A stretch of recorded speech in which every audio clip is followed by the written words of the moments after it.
this would have been a great opportunity to catch up with our capital plan needs. My opponent has talked about this at length, and we agree about the money coming back, but he continually insists that this will lower your property taxes. That is a fallacy, and that is actually why the state legislature did not pass this initiative, because their concern was that the towns would build this into their operating budget and be in a further state of deficit the following year. They didn't trust the townspeople with that money because of the exact reason my opponent has been pushing for this money to come back to the towns. So it's unfortunate that this is sort of proven out the reason they voted against the initiative to begin with. I believe it's very important for whoever goes to Beacon Hill to have the understanding of how the fiscal budget works within the towns. Thank you. Mr. Hayes, 2 minutes. Thank you. I thought we just addressed the personal attack issue in my last response, but clearly you're seeing it again. I have never said that I support this as a way to get into the operating budget.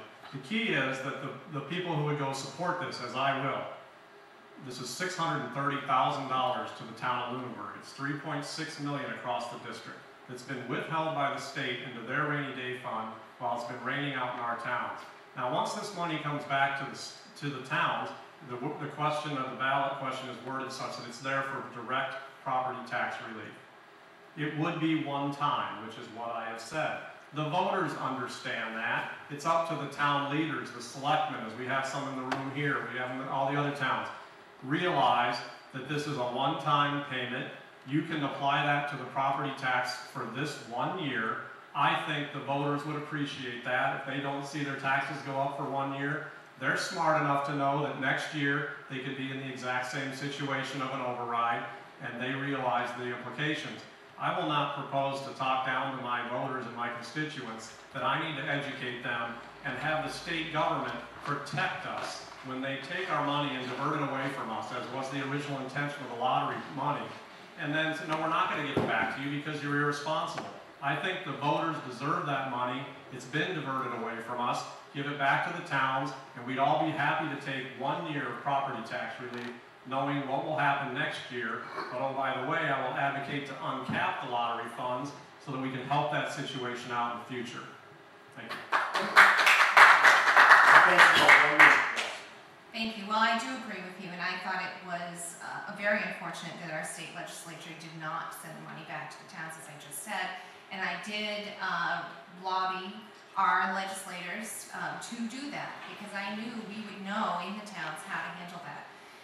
But I beg to differ that including this money in an operating budget would be devastating to the economy in the towns, because you're funding positions and salaries on money that you know will not be there the following year. It is just simply irresponsible. Mr. Hayes, you have 30 seconds if you wish. One last thing I would say, that in the part of people's property taxes this year, I'm sure there are capital expenses that are included in the town's budgets. This could be directed at that. And again, the voters understand you get this money back. That means next month you could even see a bigger property tax increase, but you did get that money back in your pocket, and we got the state back on track of not diverting money away as, again, was originally intended. Ms. Benson, 30 seconds if you wish. As I said, the one area that this would potentially save us on is a debt exclusion override to fund a major capital expense. Actually, a great use of this funds would have been to purchase the conservation land last week at our town meeting. We could have purchased that land and had the money in the bank to do it, and unfortunately the vote lost by 4 votes. So this is something to bear in mind moving forward, and keep up the conversation with your legislator, whoever that may be, and advocate for your town.